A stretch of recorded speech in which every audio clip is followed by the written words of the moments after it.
I've been working recently on a brand new DVD that's coming soon to a bookshelf near you. Illustrator and Photoshop together, how we can use them together. That's not the official title. I don't know what the official title is yet, but it will be a DVD on how Illustrator and Photoshop work together. And in working on that DVD, came across an interesting little trick I'd like to share with you now. And that is when we're using smart objects from Illustrator in Photoshop. So here is my logo, very simple little logo I pulled together just for the purpose of demonstration. I'm going to select and copy that using the keyboard, switch to my photograph and choose paste, and I will paste as a smart object, which is going to give me a nice link back to the original in Illustrator. So I'm going to scale it down to the approximate size that I want and position it and hit enter. But one of the problems we run into with vector smart objects is when you go to transform them, there's only certain transformations you can do. So if I press Command or Control T for free transform, and then I were to control click or right click on PC, you'll see there's only a few options. Let me escape out of that and see what we could normally do is all these other transformations. Look, the key ones we really want to do, distort, perspective, and warp, are not available, and that's because you cannot do that to a smart object. Now I don't want to rasterize it because I want to still keep the link back to the Illustrator original. Well, here's what I discovered. This is a vector smart object, which means it has that link back to Photoshop, but it's still possible to actually turn that into what amounts to a Photoshop smart object. So all I do is convert the vector smart object into a smart object. It's a little bit misleading, I guess, at first because it still says vector smart object. That's just the name of the layer, but check it out. If now I do free transform, you'll see one of the options that's available. Look at that, the warp command.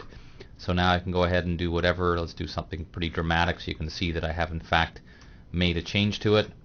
So I'll just do a little bit of warping here, make Mr. Barker proud with my warping. Not really, because he does much better warping things than I do, but there's the idea. We hit enter. So now imagine, for, if you will, for a moment that we've done all this design and then the company we're doing this for says, you know what, we're not going to make it as a coffee shop alone. We need to sell more than that, more than just coffee.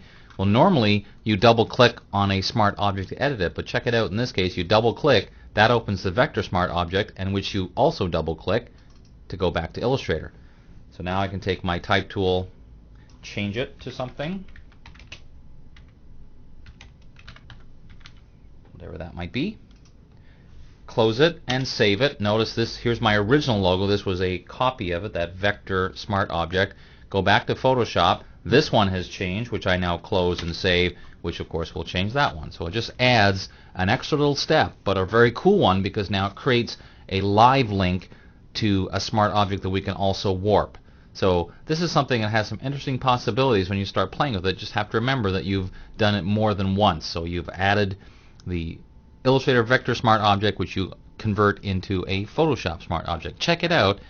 It's pretty cool, I think. In this case, maybe pretty hot. Alright, well, that last technique used some warping, so I'm going to do a bit more warping, try and make my pal Corey Barker proud with my ability, because I learned some pretty cool stuff from Corey. Watch this. If I warp this just the right way, hold on, it's going to take me just a couple of steps to do this,